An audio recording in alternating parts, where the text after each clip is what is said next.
guys, welcome back to my channel. I can barely talk with this thing on, but I did this mermaid-ish type of look for you guys, and it's very different. I never do SFX on my channel. I only did one video on SFX, and it was like a 3rd-degree burn thing, or 1st degree, I don't know.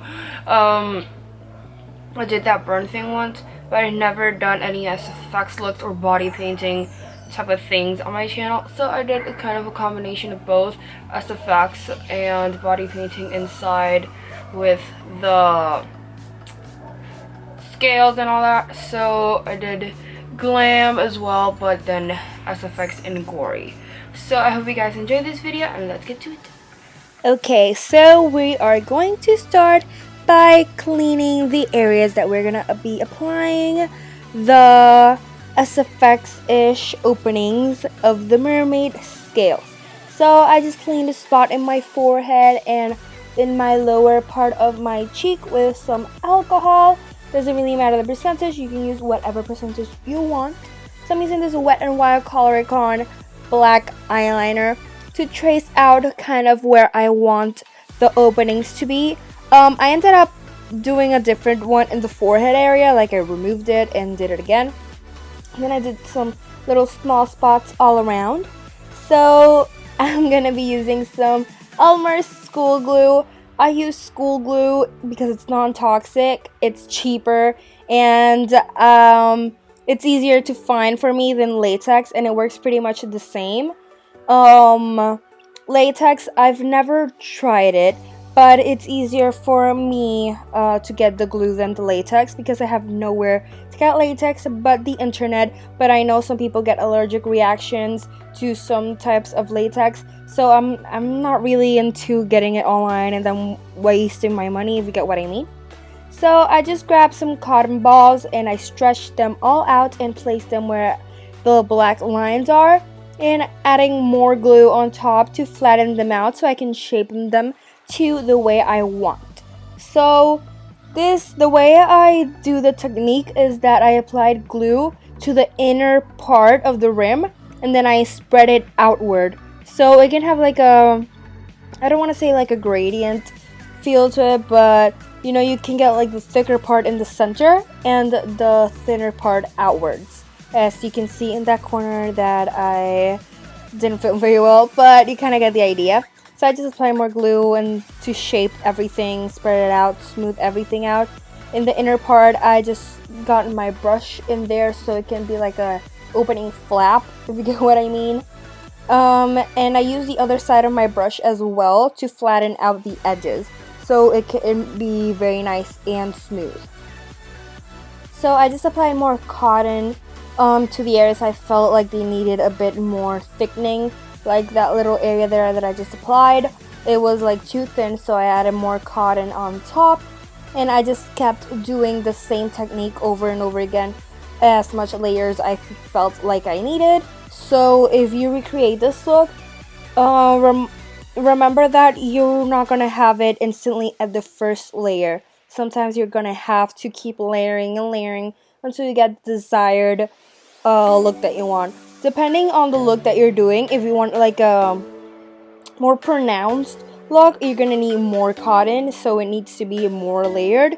Here I'm just doing something very simple, so I'm not layering so much. I actually want it to look pretty thin, so because it's a small cut, it's not something like very crazy. But if I ever get to do another look that is more elaborate, I'll try to do the same technique, but with more cotton, so I can show you what I'm trying to say. And if you liked to watch that, please leave a comment below. And what other looks in SFX would you like me to do? So after 10 hours of me spreading the glue and the cotton everywhere, you can see it has the shape that I'm trying to look for here. You have the flap in the inner part and all smoothed out in the corners. So I skipped all that process of doing everything and I just did it out of camera, and here you can see everything how I did it, because if I would have done it in camera, it would be like 10 hours long. So let's get forward with the eyes so we can let that glue dry. So I started with my brows. I use this Wet n Wild brow pencil, apply the color in the back of my hand, and I did it with a brush. I just skipped on that part. I just basically just fill my brows like all the time I do.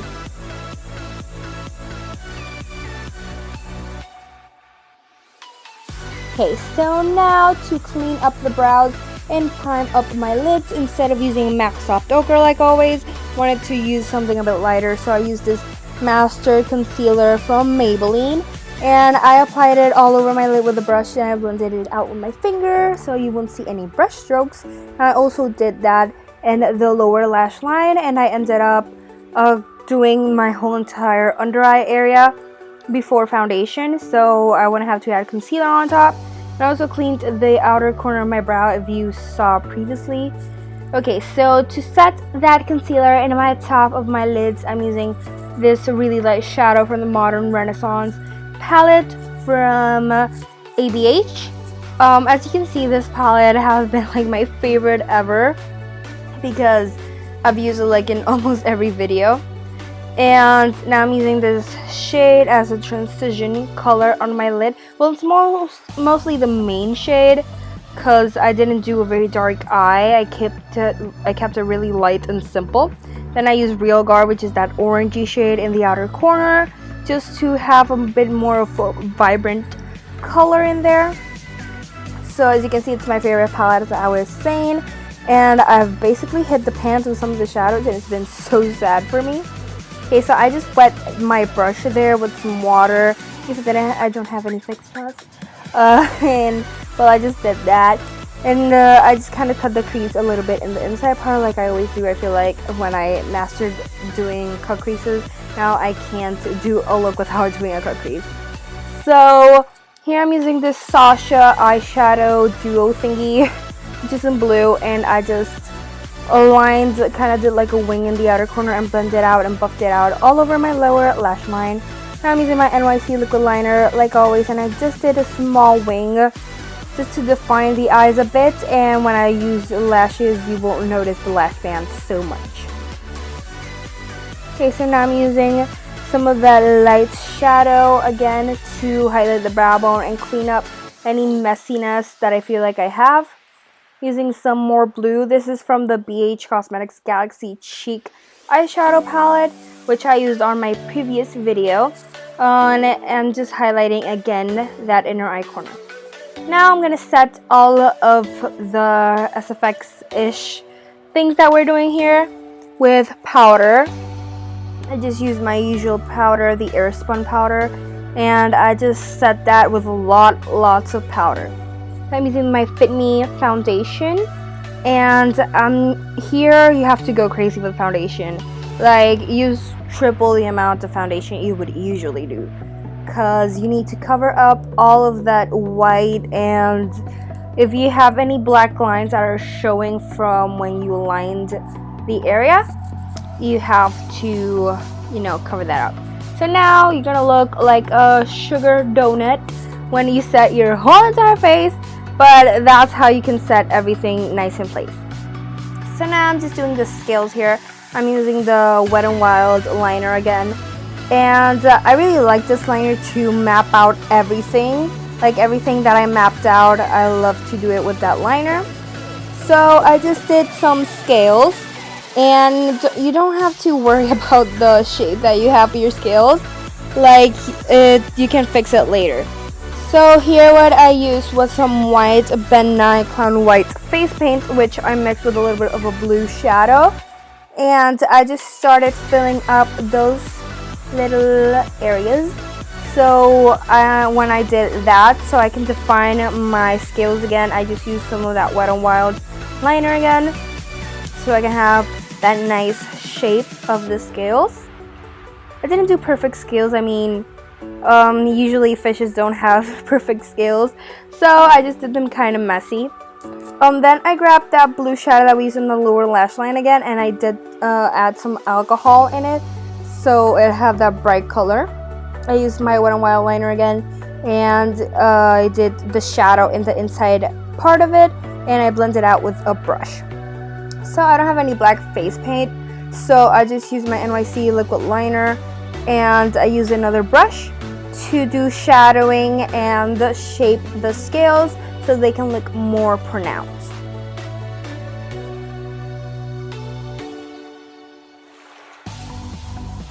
Okay, so now I'm going to be giving some dimension to the scales so they don't look all the same color. I use that BH Cosmetics Galaxy Chick palette, and I didn't only use that pink, I also used some of the purples and the orange in that palette. And as you can see, you can, from far away, they look kind of different, and you can differentiate the scales. So now I just used one of my favorite bronzers, which is this one from NYC. And here I started to do the irritation around the area and the shadowing, which makes it look way more pronounced, and from far away you can see it very clearly. It doesn't look like straight up your foundation or your skin tone. So this gives irritation to the area, and it makes it look way cooler and a bit more real because this is fake.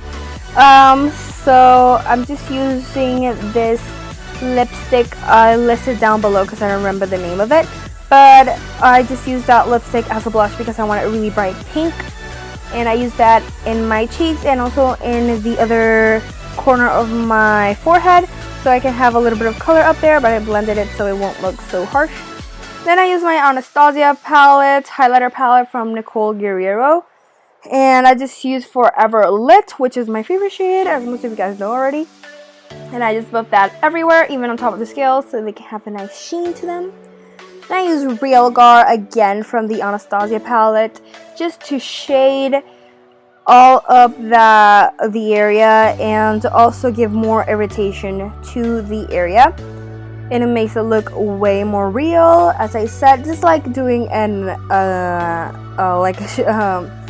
how do you call this, a smoky eye. And you start with your transition shades and you can go layering up more colors. So it's the same thing but with more irritation, reds, orange colors. So now I'm using liquid lipstick from NYX, and this is Liply 03, I believe. And I just wanted a nude lip because of with everything that's going on around the face. So we need something else, and of course, fake blood. I make my own. Everything DIY. So it's just corn syrup, red coloring food, and brown coloring food. I like using brown because the red is just way too bright and it doesn't look very real. I still needed to add more brown because it looked way too bright. Like at first I did it with a bit of that bright red, and then I did it again off camera with more of a brownish tint to it. So this is the full look, guys. I just did the blood thing all over everywhere, and it's basically the final look of that mermaid coming out of your face. And I hope you guys enjoy this SFX look. Please comment if you like it more, or if you want more specialized with body painting or face painting. Please leave a comment down below. Thanks for watching. Please subscribe, and love you guys. Bye.